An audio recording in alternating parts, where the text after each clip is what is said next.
Essa. E a sua prova? Eu tenho duas provas que eu posso citar como desafiadoras.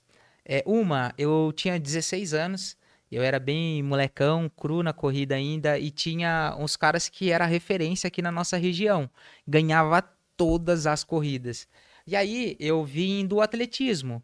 Então eu fiz aquele circuito com 13 anos, e aí eu entrei no atletismo, o meu treinador via que eu tinha uma predisposição para longas distâncias. Só que eu não tinha velocidade. Eu ia dar tiro de 100 metros com a molecada, eu levava pau da molecada, porque toda a molecada fazia 12 segundos nos 100 metros. Eu fazia 13, 14. Aí eu era lento perto da molecada. Só que ia para os tiros de 400, eu já suportava mais. Só que eu era lento, eu chegava atrás, mas a minha recuperação era melhor. A molecada demorava 5 minutos para baixar a frequência cardíaca deles. E eu, com 40 segundos, já estava inteiro de novo. E o meu treinador, na época, ele pegava assim, fazia as contas no relógio e falava, não é possível. Aí chamava o outro treinador, vem cá, conta aí. Olha o batimento dele. Aí fazia o teste com o outro menino. Aí via, falava, nossa, aquele lá demora 3 minutos, esse aqui é 40 segundos, já tá Tá pronto para outra. tá pronta para outro. Não, tem alguma coisa errada. E ali eu comecei a crescer as distâncias. Aí eu fui primeira competiçãozinha, 1.000, 2.000, 3.000. E aí teve uma prova em Itapira que tinha uns caras que era referência na região, só que os caras já eram mais velhos. Então tinha lá 30 e poucos anos, os caras já é formado e tal, correndo as provas que tinham na região, e tinha uma provinha lá em Itapira que é a prova da Santa Fé, é uma prova de um clube. Só que o percurso lá é desafiador. O percurso ele é de terra e ele tem uma subida que é uma subida que tem um soldado famoso lá que morreu na guerra lá, e colocaram lá o Morro do Gravi. Esse Morro do Gravi, ele é muito íngreme. Ele dá uns 400 metros assim, mas muito íngreme. É um dos morros que tinha. E aí depois era o percurso bem travado, e no quilômetro 8,5 era esse morro. Então eu comecei a treinar e meu treinador falou: ó, você vai ganhar essa corrida. E o máximo que eu tinha corrido era uma prova de 5K. E eu já achava um absurdo. E Sim. aí eu treinei durante, acho que 1 mês e meio, 2 meses específico para essa corrida. E eu fazia esse percurso direto. E aí o meu treinador falou, na época, falou: olha, você ataca na subida. Então você vai fazer um regenerativo, vai, trotezinho, na descida, na subida você acelera. Fazer um fartlek na subida. E aí eu fui e fiz isso, fiquei treinado. Chegou no dia da prova, eu no quilômetro 2 já comecei a liderar a prova, os caras assustaram, porque era bem todo maior que eu 16 anos, molequinho, era bem miudinho. Só que o meu pai e minha irmã foi assistir essa prova. E aí, depois desse Morro do Gravi, no quilômetro 8,5, tem uma descidona, e depois tem 1,5 km para chegar, e já era a linha de chegada. Quilômetro 9, faltava um. E meu pai estava ali com a minha irmã no quilômetro 9. Eu abri dos caras mais de 350 metros. Tava quase uns 400 metros de diferença. Só que o cara virou a esquina lá, eu já tava bem pra frente, e meu pai com a minha irmã. Ele vai pegar, corre que ele vai pegar, corre que ele vai pegar. Nisso eu apavorei. E comecei a correr descontroladamente.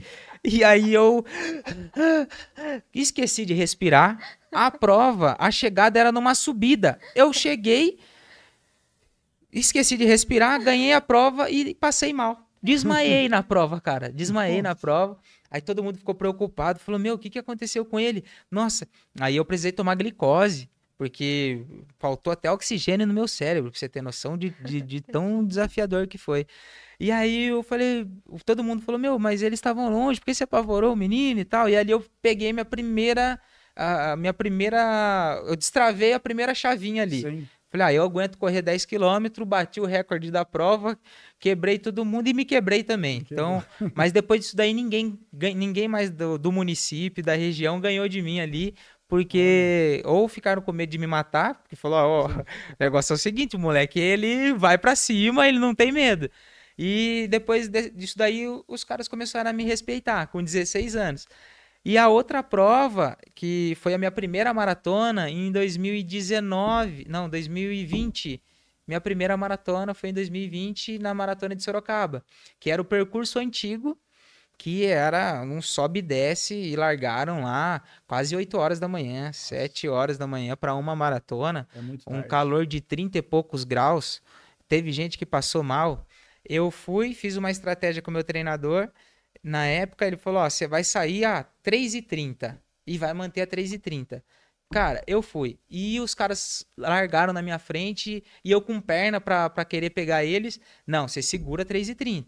E segurei, segurei, segurei. No quilômetro 21, os caras entortaram tudo. Travaram e eu continuei. Continuei 3:30 e fiz a minha primeira maratona. Ganhei a primeira maratona, mas um sobe e desce lascado. E fechei minha primeira maratona ali para 2h30. Ganhei a prova no sobe e desce. E aí foi desafiadora para mim a distância. E na época também, em questão de suplementação, alimentação, demorou para eu recuperar dessa maratona. Porque eu desidratei muito. Sim. Desidratei, nossa, e o pós foi dolorido. Então essa prova ficou marcada para mim. Só que eu já vi que eu tinha uma disposição enorme e eu suportava a maratona. E ali eu criei uma paixão gigantesca pelas longas distâncias. E todos os treinos meus que eu me identifico mais, que eu gosto, que eu transcedo e eu fico em estado de flow, é 30K, 35. É longo. Pra mim, você quer me fazer feliz, fala pra mim que vai ter correr treino longo. 30K. Você fala, quer me deixar triste, é fazer tiro na pista. Ah, vai ter prova de 10K na pista. Eu odeio, cara. Nossa, eu não gosto de pista. Essa prova de Tapira existe ainda ou não? Existe. Existe ainda. Existe. Todo ano o pessoal faz. Faz. E o percurso é o mesmo. É o mesmo É o percurso. mesmo, tá lá. Hoje... E você corre todo ano ela ou não? Não. Hoje eu não corro mais. Já não corre mais ela. Não. Hoje... Pode falar.